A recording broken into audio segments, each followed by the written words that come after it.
Most of our history we didn't have those institutions. The FBI came in during the First World War, and interestingly enough, the one thing that Woodrow Wilson did, he used the FBI to spy on American citizens and actually arrest them if they disagreed with his foreign policy about going to war in Europe.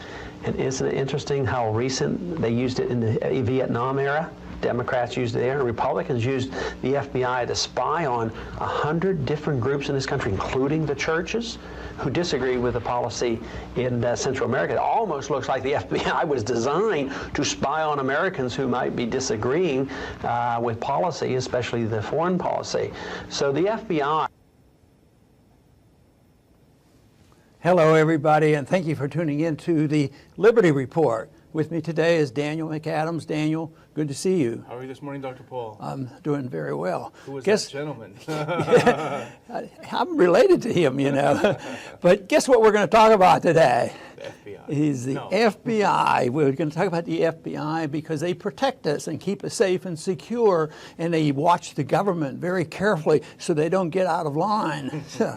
What a mess, But yeah, this is an important subject. It certainly has been in the news. The FBI has been in the news for a long time, but they never seem to come across as doing things what they should be doing. It's always intrigue and spying on people, and even back to Martin Luther King. These kind of things. They're up to all kinds of problems. And one thing is you don't mess with the FBI. When the FBI comes, you better toe the line. But it seems to me that from looking at this material going on with Russiagate, which has been going on for a long time, and we haven't talked a whole lot about it, is that we're not hearing the full story from the government, but it's finally coming out. Now, the big story right now about this whole issue has been the release of the text messages between two people from the FBI talking about their type of coup, and that is not only to prevent Trump from getting in, but how to get rid of him and this sort of thing. And all of a sudden, can you believe it? The FBI has this information, 50,000 texts, and the Congress can't get it. And they're in a stalemate, but there's hope there that they'll still get it. But obviously, it's pretty important information. But I just can't believe it, that once this was discovered and they said it was mailed, it has been sent to the agency, they've lost it. And now that's a serious problem. So I just can't believe the FBI would be that clumsy. And they said it was because of software updates that 5 months of these text messages between the two officers who were involved in the Russiagate investigation, they just couldn't be found. The data that should have been automatically collected and retained for long-term storage and retrieval was not collected, is what they said. Amazingly enough, this is such a coincidence, they were able to start the retrieval again the day that Mueller was announced as the special counsel. So right up until that day, they just couldn't get those messages. Right, and they needed to keep this scenario going because the excuse for having Mueller was the fact that Trump and his gang, have been taking orders from Russia and all this kind of intrigue. And no matter what was said on the Republican side, it just didn't hold water. So they had to have proof. And actually, they got working on this early on in the campaign, and I think it sort of started off with Republicans against Republicans to discredit Trump because they didn't want him. And all of a sudden, things started to change when Trump was running against Hillary. Then Hillary picked up the pieces. We have to destroy this guy. And then I think where the big mistake on their part was, they were acting as if they had already been, anointed king. And they would never have to worry about anybody. And then they acted outside the law and did all of these kind of things. And then, of course, the monkey wrench was Trump actually winning the election. Yeah. And as we know now that this famous dossier, this is the gospel of the Russiagators, was started out being paid for by a neocon who did not want Trump. He wanted an establishment. I think he wanted Marco Rubio or someone to be president. It was Washington Examiner, neocon newspaper in D.C. was the one behind it, paid by a big neocon donor. Mm-hmm. They took the information from this dossier and pretended that it was something that was, this big thing. They took it to the FISA court. FISA, of course, approves 99% of the requests and was used to open an FBI investigation, wiretaps and everything into the Trump campaign based on this very, very dubiously sourced information. Which finally led to the appointment of the special prosecutor. Exactly. And now it's ongoing, but now they're getting hot on a trail and they want some information. Lo and behold, it doesn't look like it's going to be available. We have some members of Congress that are watching this carefully and demanding that they get this. But the disturbing thing is that I've heard, said, and it's true because they have to check everything out. Yes, they're checking this over to make sure that the American people can handle what's in these documents. And they said what we're going to do is it has to be reviewed, by the CIA and for national security reasons because you don't want to do anything.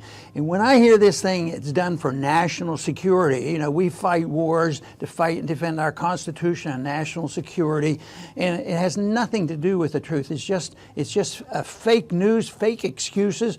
And yet I think that's where they are right now. They have to get clearance, and then you just wonder when it finally comes. I'm not so sure, but I think this big story about the Kennedy release of the Kennedy papers, and some papers were released, but I don't think the whole thing came out. Remember, they did that, and they said, and then there was a rule, and then it left the news anymore. And that's generally what they do. They'll monkey around with this, and they might release something to try to satisfy some people, but oh no, we'll black this out, this for national security reasons. And that, of course, is why people, believe that the control of our government isn't controlled by the people that are supposed to. Yeah, Representative John Radcliffe of Texas, he saw some of the text. Of course, we lost the juicy bits. These 5 months supposedly lost the real juicy bits, but from what he's seen, he saw references to a secret society that's going to meet. This is after the election. They're trying to figure out how do we undermine this president. We didn't want this guy in. We thought we're going to be on easy street with President Hillary, and all of a sudden the wrong guy wins. So now what are we going to do? A secret society comes together. They have insurance policies to undermine the president. I think another word for secret society might be deep state. Yeah, that is right. But the fact that they don't come clean with this, and they get away so often over the years with suppressing information. They either suppress it, alter it, or destroy it. And I keep thinking of the double standard they have. If an American citizen, one of the worst things an American citizen could ever do would be to lie to an FBI agent. But the FBI agents are allowed to lie all the time, and they get away with it. They get rid of evidence, and not very often do they ever get punished. They get sort of caught, and they might get reassigned. But even some of these other incidents over the last several decades, the FBI's, and even most recently with Bundy, I mean, who's going to get punished for these things? But it's the FBI that has, instigated so much of this and participated in it. So it's almost, it is secret government. It's lawlessness, and that is the reason. Over the years, I have taken the position that we lived at one time without an FBI. We lived at one time without a CIA, and we were in fewer wars. And we were not unsafe because of that. So this whole idea that they're keeping us safe is for national security, and we have a responsibility to commit the noble lies because we're taking care of the people. It's sort of nauseating at times on what they do in the lying and the scheming. And this, to me, is good news in the sense that a lot of people know. That they're steamrolling this. The trouble is there's too much partisanship in this. And you might put out the so-called partisanship or the control of the deep state. Because, if this is all true, and Trump knows it, and the administration knows it, and they're being rolled, and then both the Republicans and the Democrats just recently, they, support FISA, and spying on Americans. The very problem that we have, how can you expect them to undertake this job of cleaning this mess up when they're voting to give these guys more power. It's legal, it's not moral, and it's not constitutional, but our Congress keeps to do it. So how are they going to research this and give us the real information on it? This is why, I hope I'm wrong. I hope we do find out a lot more and actually get to read these that will reveal who really did what. But I'll have to wait and see, because the one rule that I've had for myself is when we had commissions coming up, a Kennedy Commission or whatever, I always saw it as a scheme to cover up, so that nobody gets blamed. And then when you do get caught, you sort of get moved around. And that's what we have to be careful with. But I still think that we're better off knowing, this information, and there's information, even if it's for the narrow partisan reasons, because, if the shoe was on the other foot, they wouldn't care that much. It is funny you point out about the FISA. The Democrats say, we don't trust this president. We don't trust this president. Well, we'll vote to let him spy on all of us without a warrant. Yeah.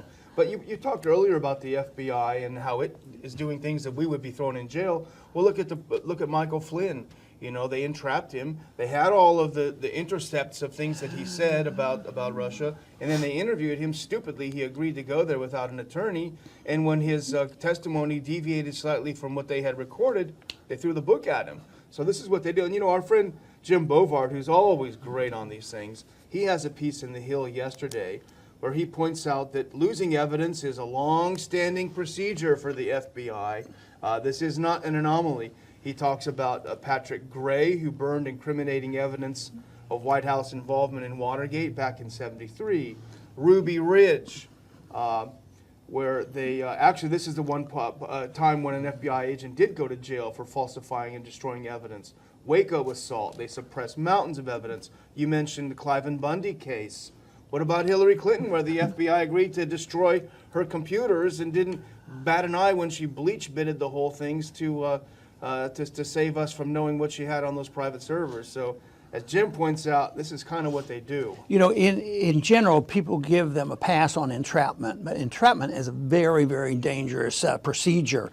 And it was even used at Ruby Ridge. I think the story there was that they worked real hard to try to talk him into sawing the end of his rifle off and make him participate. But they do it on drug cases just to convict somebody. But they themselves, the FBI agents or whoever's doing it to entrap, they have to participate in the disobedience of the law. They have to disobey the law as well, but that's okay because they're doing it for good purposes. But the principle should be the same: disobeying and setting a guy up in order to entrap him. And usually they're unsophisticated people who just go along, and yet they get somebody to they can put away and get some credit for it. But entrapment in general should not be permitted in a free society, because it's nothing more than mischief, given these people who abuse the law anyway, with this ability to enforce and go out and find somebody. And I've seen this rather up close, and it's not nice to be a victim of. Very ugly. But it is nice to see the Russiagate issue falling apart, because the whole thing was so preposterous from the beginning. We're supposed to believe that Putin saw many, many years ago that this game show host and real estate developer is someday going to be president. So we have to put all of these things in motion to entrap him when he goes to Russia, videotape him, and do all these things, because someday he might be president and we'll have some goods on him. It's so preposterous. But so what it is turning out to be is the deep state, and it's an overused term, but there is some accuracy to it. They were terrified of candidate Trump when he said a couple of things that threatened their gravy train. NATO is obsolete, and we should get along with Russia. That's the entire Washington security establishment. Billions of dollars, lots of mansions. That was a threat. They thought they could prevent him from being president by bringing up some of these things. And then, when against all odds he won, they thought, oh my gosh, what are we going to do now? We got to undermine this guy and get him impeached. This is what's coming out, and it's big stuff. Well, what's going on, there's a lot of intimidation. I feel intimidation, even though I resist it all the time, just doing our program. Yeah. Because we know that if we use certain words, things will get flagged, and who knows what that means. So there's a little bit of that caution that you can't talk about war or say something about terrorism because you know those words are going to be monitored. But isn't it amazing that these people who are in the FBI, they use these tools all the time, and they participate in it, and they think that there's no recording. Here these two FBI agents had 50,000 texts doing all kinds of nonsense on it, figuring, oh, I'm above everything. They must develop some type of a superiority complex. But part of that, of course, was, oh, my friend Hillary's going to be president. We don't have a thing to worry about. So if nothing else, that is good that there was a great surprise with fooling these people into thinking that they could go on forever without ever being caught. Yeah.